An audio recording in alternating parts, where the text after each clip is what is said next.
Indra, pemilik bisnis ayam goreng Widuran, belakangan ini viral karena mengakui menggunakan bahan non-halal.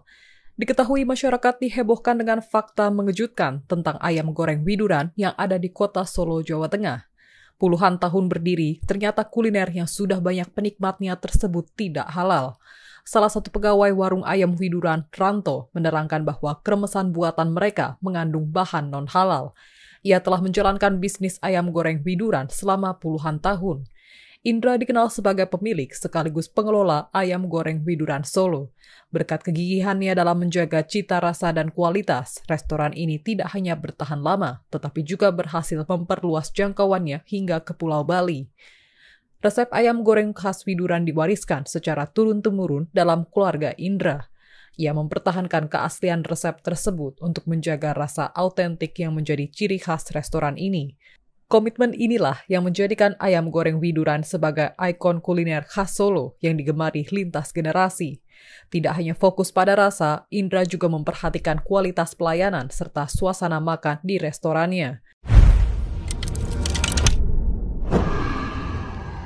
Assalamualaikum warahmatullahi wabarakatuh. Waalaikumsalam warahmatullahi wabarakatuh. Pemirsa, kita akan mendengarkan berita-berita aktual dan berita-berita yang perlu kita respon. Dibacain berita adalah pilihannya. Silakan Bung Kameramen. Baik, Bu Alfian, alhamdulillah kita bisa syuting kembali. Syukur. Mudah-mudahan Bung Alfian, penonton channel Bung Alfian senantiasa sehat dan dimurahkan rezekinya, Bu Alfian. Amin ya rabbal alamin. Amin Allah. Bu Alfian, ini ada kabar dari Babi Haikal. Jadi Kepala BPJPH menyampaikan pelaku usaha ayam goreng Widuran Solo bisa dipidana. Nah, Bu Alfian, kita kan sempat di channel Bu Alfian itu membahas ayam goreng Widuran. Tapi memang kita lihat efek dari viralnya dia belum terlihat mereka jerak, Bu Alfian. Walaupun akhirnya kan sekarang sementara ditutup. Nah, tapi kan belum meredakan atau membuat takut pelaku kuliner lain, Bu Alfian, yang ternyata masih banyak akhirnya muncul orang laporan, Bu Alfian. Jadi misalkan nih ada satu tempat makan banyak, Bu Alfian, ibu-ibu jilbab. Nah, dari belakang tuh ada Cina yang teriak, saya mau babinya 4 gitu. Nah, itu dibahas juga tuh, ada salah satu influencer. Nah, artinya di restoran itu kan ada babi. Tapi apakah yang beli yang orang jilbaban itu antara dia abai, atau dia memang nggak tahu, atau restorannya nulis tulisan halal. Nah, mungkin di sesi awal ini nih, Bu Alfian, bagaimana akhirnya viralnya ayam goreng Widuran, kemudian bisa dipidananya mereka, ini bisa menjadi teguran keras, Bu Alfian. Berarti kan banyak restoran milik non-muslim yang mereka sebetulnya haram, tapi ditulisnya halal atau tidak dikasih tahu konsumen. Silakan, Bu Alfian. Yang pertama, pada Pak Haikal, mudah-mudahan Anda tetap seperti yang saya kenal 20 tahun yang lalu. Yang jelas kalimatnya bukan bisa, harus dipidana, harus diproses hukum. Ya, di saat Anda berkuasa, saya pesankan Anda sebagai teman saya, jangan kebiasaan ketika menjabat itu pakai bahasa-bahasa yang bersayap. Ya, sebagai orang pejabat sedang menjabat, Anda bilang ini harus diproses hukum. Anda kan ngerti agama, Anda punya kemampuan wawasan. Saya himbau itu yang pertama. Yang kedua, situasi ini tidak bisa dilihat secara sepihak menyalahkan orang di luar kita.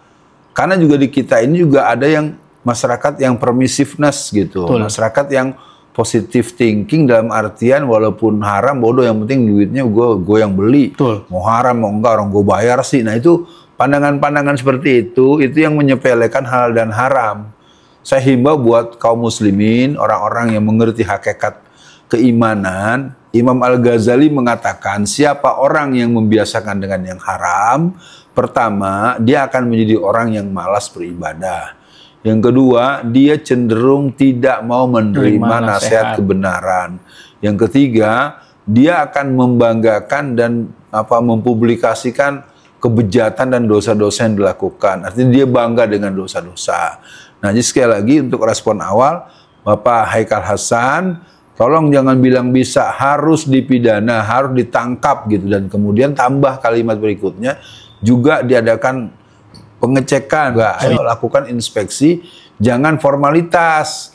Kalau formalitas nanti Anda datang dia kasih yang Halal. lain gitu. Itu harus pakai pola berlapis dan tidak dengan waktu yang bersamaan begitu Bung Kameramen. Iya, BPJPH itu Badan Penyelenggara Jaminan Produk Halal. Ini di eranya Yakut dan Jokowi, Bang Alfian.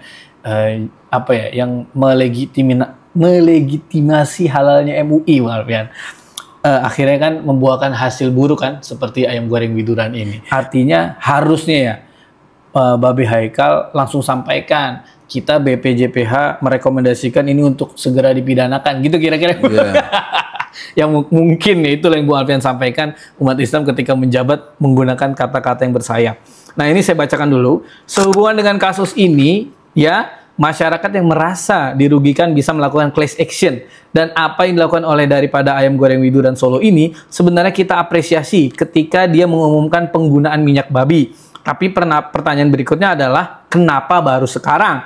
Haikal mengatakan, kasus tersebut ranahnya bukan lagi di BPJPH, Bu Alfian, tetapi sudah di Kepolisian dan Perlindungan Konsumen. Sehingga masyarakat yang dirugikan bisa class action, membawa kasus ini ke ranah pidana. Mungkin diperdalam dulu apa yang bisa dilakukan. Dari sisi Badan Halal, saya bacakan ya, berdasarkan UU 8 tahun 99 tentang perlindungan konsumen, pelaku usaha ayam goreng widuran bisa dijerat pidana berdasarkan Pasal 62, pelaku usaha yang melanggar ketentuan Pasal 8 dipidana dengan penjara 5 tahun atau pidana denda paling banyak 2 miliar rupiah.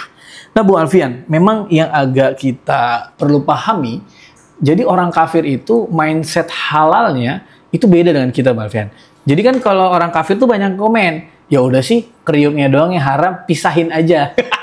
Sedangkan di kita yang namanya babi, itu najisnya kan mughalajoh ya Bang Alfian. Yeah. Haramnya begitulah ya. Jadi dia mau dicampur, mau diapa itu nggak bisa teman-teman. Jadi mungkin di sesi tengah ini bagaimana Bang Alfian merespon yang tadi saya bacakan tentang Babe Haikal itu?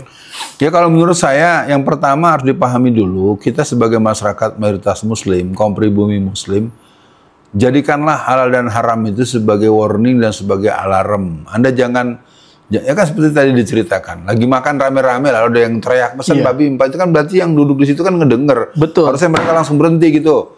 Kami nggak jadi beli gitu kira-kira. Kami baru tahu sekarang kan gitu. Itu kan berarti ada urusan dengan ghirah, ada urusan dengan pengetahuan. Ya kita harus ingat dulu ya, sekitar tahun 2000-an itu kan pernah terjadi ketika ada kabar Ajinomoto sebagai salah satu bumbu masak ya yang diduga mengandung unsur babi. Itu kan ketika disebut-sebut secara terbuka itu betul-betul terjadi secara nasional, penolakan nasional, dan itu dalam 2 hari saja perusahaan yang bersangkutan itu mengalami kerugian lebih dari 2 miliar. Ya kan, artinya umat Islam itu punya kekuatan untuk memiliki perusahaan atau produk yang sama dengan kehalalan yang dijamin 100%. Jadi nggak perlu lagi pakai model-model yang mengandung itu. Tapi kan kemudian dilakukan proses simulasi dengan Pak Gus Dur saat itu menggunakan makanan dengan menggunakan bumbu Ajinomoto untuk membuktikan bahwa itu sudah nggak ada lagi unsur babinya. Kan itu, tapi ini harusnya dia bilang gini, ini nggak boleh lagi ini, merek ini dinyatakan diskualifikasi, bikin yang baru gitu kan sebagai pejabat. Nah sekali lagi untuk umum lah, pejabat-pejabat kita itu tidak mempunyai pemihakan kepada Islam dan umat Islam secara prinsip syariat. Ketika dia menjabat, dia baru merasa hebat, dua posisi. Ketika akan menjabat merasa ingin berjuang untuk Islam, ya seperti sudah menjabat kelihatannya jauh bagaimana yang kita barusan ingatkan buat Pak Babe Haikal. Nah, ketika udah pensiun baru semangat lagi, begitu Bung Kameramen. Iya, Bu Alfian. Ini ada yang menarik nih kalau kita lihat tahun 2017, jadi ada orang yang ngelihat dari Google Maps itu bisa ditarik mundur ke tahun 2017. Memang ayam goreng widuran ini ada logo halalnya Bu Alfian, tapi bukan halal MUI, bukan halal BPJPH tadi. Nah Bu Alfian, kita pernah bahas, jadi BPJPH itu pernah dipermasalahkan karena mereka itu memperbolehkan setiap pemilik usaha itu self claim produknya halal, Bu Alfian. Nah itu kan kadang-kadang mindset orang kafir dengan orang Islam, halal dan haramnya sangat berbeda, Bu Alfian. Jadi mungkin buat orang kafir, ya udahlah keremesannya doang yang haram, makanya dia tuliskan keremesan non halal. Itu kan bodoh ya, Bu Alfian. Jadi menurut saya fungsi MUI menurut saya perlu dikembalikan, atau mungkin Bu Alfian nanti punya respon tersendiri tentang halal MUI. Karena sekarang Bu Alfian, sebagai media promosi, banyak perusahaan atau restoran yang lebih membanggakan nih produk kita, restoran kita halalnya halal MUI, bukan Kemenak gitu, BPJPH. Jadi mungkin untuk closing sesi kali ini Bu Alfian, bagaimana akhirnya restoran-restoran yang selama ini membohongi masyarakat bisa jerak total Bu Alfian? Karena yang Bu Alfian sampaikan kemarin, pantesan doa kita nggak diijabah. Untuk closingnya silakan Bu Alfian. Yang pertama, kita sama semua para masyarakat pahami dulu halal dan haram. Halal itu adalah sesuatu yang dibolehkan, dibenarkan oleh Allah dan Rasul-Nya, baik bendanya maupun caranya. Nah, yang namanya haram juga begitu. Ya bisa saja makanannya halal. Contoh nih, saya sering contohkan ibu-ibu. Kalau ibu-ibu ke pasar, sekarang kan harga cabai itu mahal. Jangan ibu beli Rp5.000, dikasih 3, ngeraupnya 20. Nah itu kan, tiga cabai itu tuh harganya 5.000, karena emang mahal harga cabai. Nah kalau ibu ngeraup 20, berarti ibu telah melakukan satu bentuk pengambilan barang yang halal dengan cara yang haram. Iya betul. Nah itu ya, yang pertama itu. Yang kedua, konsep halal dalam Islam itu bukan semata-mata haram daging babinya, kriuknya, ya alat-alatnya yang buat masak, betul, ya kan, terus sendoknya, apanya, tempat cuciannya, dan itu semuanya seperti tadi, dia adalah sebuah najis najis super najis lah ya, najis berlapis kan gitu kan. Nah yang berikutnya adalah buat semua masyarakat Islam, masyarakat pribumi Muslim, Anda harus juga introspeksi diri. Berarti kita memandang remeh halal dan haram. Betul. Itu saja. Dan ini kalau boleh saya sampaikan kepada pemirsa, dalam pengalaman saya membina remaja masjid, pelajar Islam, dalam beberapa pengalaman-pengalaman secara empirik dakwah, banyak anak-anak itu yang malah bergantian untuk makan B1, B2, sangsang segala macam dengan alasan, oh nyoba-nyoba loh, enak juga ya. Nah, yang begitu-gitu kan harus disadari bahwa itu tidak boleh didekati saja, tidak boleh apalagi dilaksanakan. Itu kan sama dengan rumusan zina kan, wala taqrabuz zina, jangan dekat-dekati zina, dekat aja nggak boleh apalagi melakukannya. Sama dengan yang haram, al halalul bainun wal haramul bainun. Yang namanya halal itu jelas, yang namanya haram itu juga jelas. Oleh karena itu jangan suka coba-coba. Nah yang lainnya adalah kepada seluruh pihak, jangan diam saja. Kepolisian kah, pihak-pihak yang punya otoritas hukum kah, Anda juga kan muslim, Anda tanggung jawab nanti di akhirat. Kulukum ra'in wa kulukum mas'ulun an ra'iyatihi.